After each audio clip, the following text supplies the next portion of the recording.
Now, there's nowhere spookier than a graveyard to start off the new season of ghost stories, so here we are at Haworth.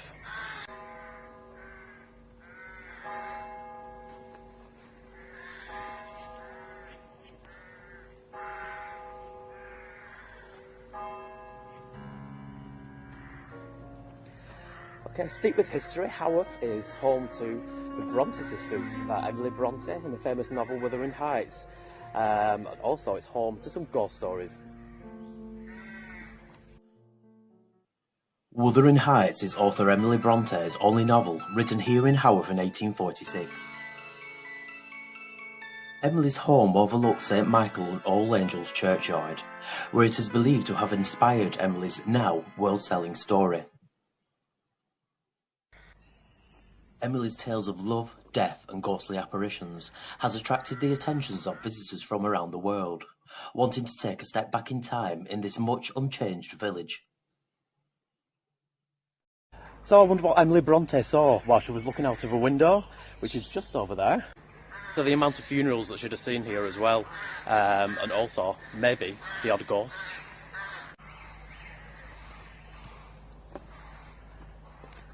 Now this area here used to be the gate, the main entrance to the churchyard, and would have been the final area where the Bronte family would have been carried to the graves.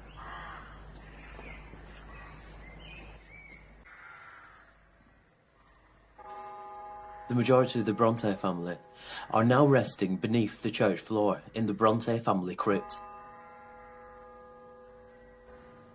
Now this graveyard has been used for the past 700 years, and here lies the bodies of 40,000 people. Some graves are up to 10 graves deep, meaning that during this time they have collapsed. Some of these gravestones have been used twice, even 3 times. Families paid good money for a plot, but when the final family member died, their bodies were dug up and moved into the paupers' graves amongst the edge of the yard. Another family would then buy the plot. Now it's been reported that strange goings-on have been going on in this graveyard for the past, 200 years? Now in the 1800s, stonemason John Brown was witness to quite a few of these ghostly tales. John's story of a Haworth family who in the 1800s and in the space of just over a year lost 2 newborn children. The child's mother was too distressed to bury a second child, so it was agreed by John that after all the mourners had left and night time fell, he and his assistant would remove the flagstone sealing the entrance to the vault and take down the tiny coffin. Terrified, the assistant dropped the coffin and fled past John Brown, screaming with fear. He swore later, saying that as he reached the bottom step, he heard the crying of the first baby placed here the year earlier. John Brown died in 1855 of dust to the lungs. Now hiding away in the corner of the graveyard is a small gravestone with the inscription 1796 and JS. Now he was a notorious highwayman in the village of Haworth. So James made it his trade to basically sit in the corner of the pub, the Black Bull, which is in Haworth, and he'd listen out for those wealthy customers coming in, wait for them to have a few drinks and to make their way home. By then he'd be lurking in the moors and attacking them, robbing them, which is where he was arrested and sent to York. A regular at the Black Bull, James would sit overhearing conversations and picking out his victims, intoxicated and maybe showing off their wealth and fortunes. James waited on the roadside, while his chosen victims were met with violence and then left robbed of all their belongings. James was finally caught and arrested and was sent to York to await trial. At the York Assizes on the 5th of March 1796, James was found guilty of highway robbery and burglary, warned by Justice Heath to prepare for the next world, for there will be no mercy in this. On Saturday the 2nd of April 1796, at York Gallows, James Sutcliffe was hanged.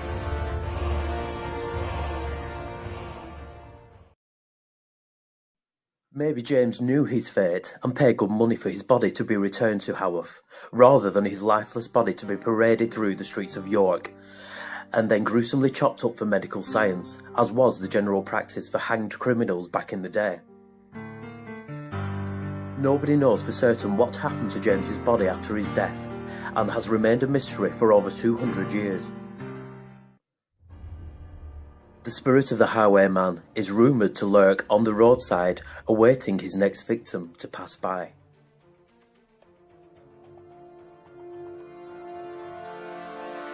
It is also suggested that he sits and hides in the shadows in the local inn, planning his next robbery.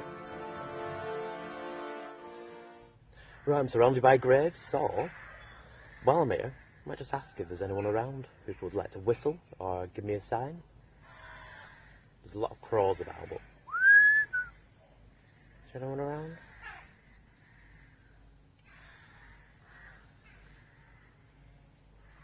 It's a very spooky graveyard. I mean, it's lovely at a minute because it's nice and sunny, but I wouldn't like to be here when it was pitch black.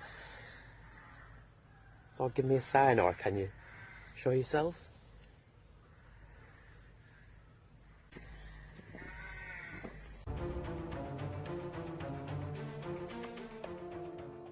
Brother-Branwell Bronte was born on the 26th of June 1817.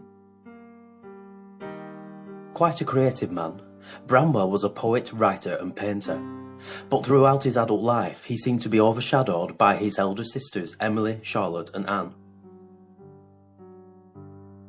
Branwell's famous portrait of his sisters reveals a hidden secret, where Branwell's own image, originally painted in the middle, was for some reason painted over by Branwell.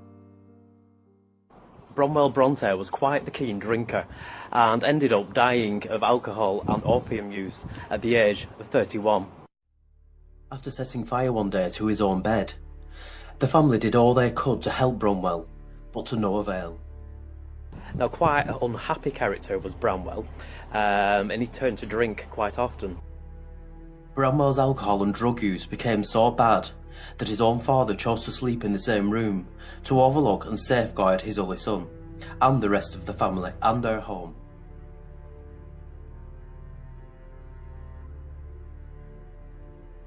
A failed relationship with a married woman, and over-drinking, left a man once full of ambition and dreams to follow a path which would eventually lead to his death, on the 24th of September 1848. If you were ever to visit the Black Bull, expect the unexpected. Rumours that Brother-Branwell Bronte still lurks around in this pub, maybe wanting to drink, lacking the atmosphere, but he's meant to be a regular haunter. So much phenomena has been reported at the Black Bull throughout the years. Footsteps, moving objects, and a mysterious light has been seen by the front door. Ghostly figures are often sighted, including a man with a top hat sitting by a table, possibly the former landlord of the Black Bull, nicknamed Little Nosy. A child's crying has been heard in the middle of the night.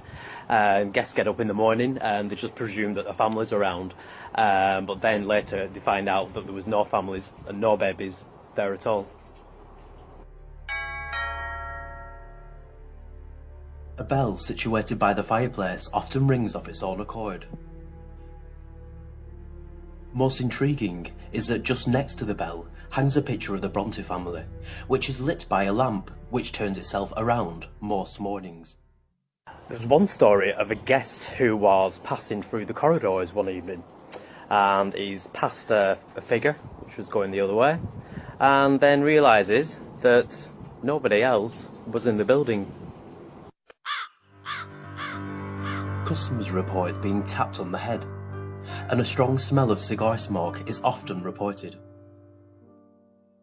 Voices, muttering and footsteps throughout the corridors are heard on a regular basis, but no one can ever make out what is being said.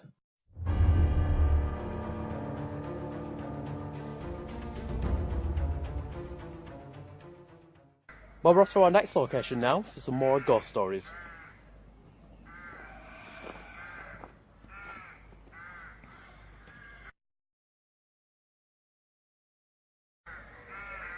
Well, we're off to our next location now for some more ghost stories.